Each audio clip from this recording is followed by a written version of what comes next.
Hello दोस्तों, good morning. मैं CP sir अपने यूट्यूब चैनल मैथ मस्ती विद सीपी सर में आप सभी का स्वागत करता हूं। कुछ तकनीकी खराबी के कारण थोड़ा सा देर हो चुकी है। चलिए आइए समझते हैं नेक्स्ट क्वेश्चन। कह रहा किसी बेलन में उपस्थित हवा की मात्रा जबकि वायु निकालने वाला पंप प्रत्येक बार बेलन की शेष हवा का 1/4 भाग बाहर निकाल देता है। तो हम मान लेते हैं कि कोई हमारे पास जो बेलन होगा, बेलन में उपस्थित हवा की जो मात्रा है वो v घन इकाई है।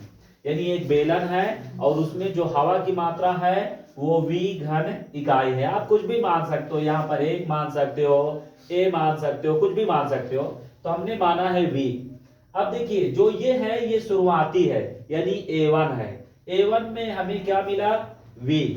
यानी कि हमें प्रथम में मिला कि v है। अब कह रहा है बेलन की शेष हवा का 1/4 भाग बाहर होता है।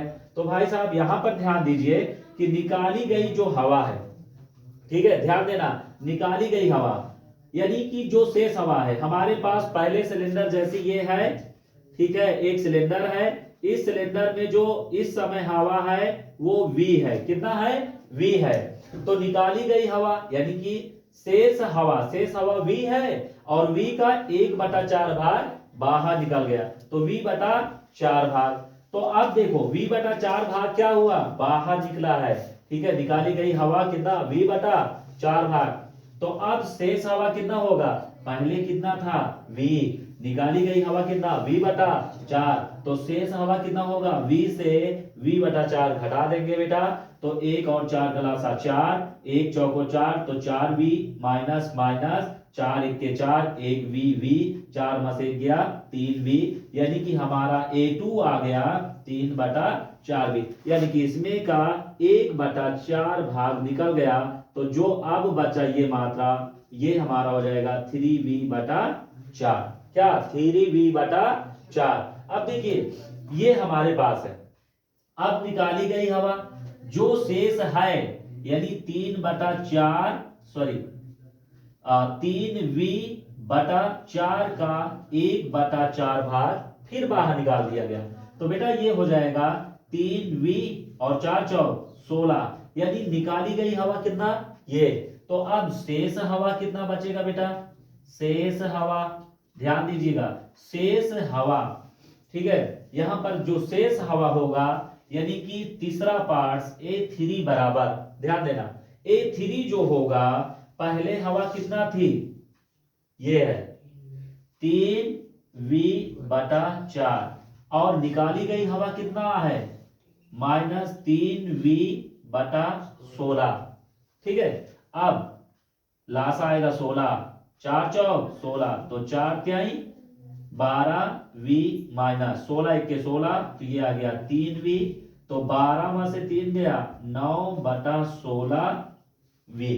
क्या बात समझ में आई? ये है आ गया। अब यहां थोड़ा सा ध्यान से देखिएगा, ठीक है, इधर। अब यहां ये आ गया, तो इसका मतलब यहां पर A3 कितना हुआ? 9v/16। तो हमें जो बेटा मिला, चूंकि श्रृंखला की अगर हम बात करें तो हमें जो श्रृंखला मिलेगी वो A1, A2, A3 dot dot so on. यहां पर A1 की वैल्यू क्या है? v है। A2 की वैल्यू क्या है? 3v/4 और A3 की वैल्यू देखो, ये है A1, ये है A2 और ये है A3। तो A3 की जो वैल्यू है वो है 9v/16 और डॉट डॉट डॉट। अब हमको ये बताना है कि ये जो दी गई श्रृंखला है ये AP है या नहीं। अगर कोई श्रेणी AP है तो उसके सार्वंतर सभी आपस में बराबर होते हैं। तो यहां पर ध्यान दीजिए, सार्वंतर क्या निकालेंगे बेटा? सार्वंतर D1 बराबर A2 माइनस A1। A2 की वैल्यू क्या है? 3v/4 माइनस v/1, तो ये आ जाएगा लासा 4, 4 1 के 4, 3v एक चौको 4, 4v, तो 4 में से 3 गया माइनस v बटा 4। अब d2 निकाल लीजिए, d2 हमारा होगा a3 a2। अब a3 की वैल्यू 9v बटा 16 माइनस 3v बटा 4, लासा आएगा 16, 16 एक के 16, तो 9 एक के 9v, 4 चौक 16, 4 चौक 16, तो 4 तिहाई 12v, तो 12 में से 9 गया माइनस 3v बटा 16। हमने यहां पर देखा ये नहीं कट रहा है, तो चूंकि हम लिखेंगे d1 is not equal d2, तो अतः दी गई श्रृंखला AP नहीं है। क्या है? AP नहीं है, क्योंकि सार्व अंतर बराबर नहीं है। सार्व अंतर बराबर नहीं है। हमने आपको कारण भी बता दिया कि क्यों नहीं है, ठीक है, क्योंकि सार्व अंतर आपस में बराबर नहीं है। यदि वीडियो पसंद आए तो लाइक एंड सब्सक्राइब जरूर करें और ज्यादा से ज्यादा शेयर करें। Thank you.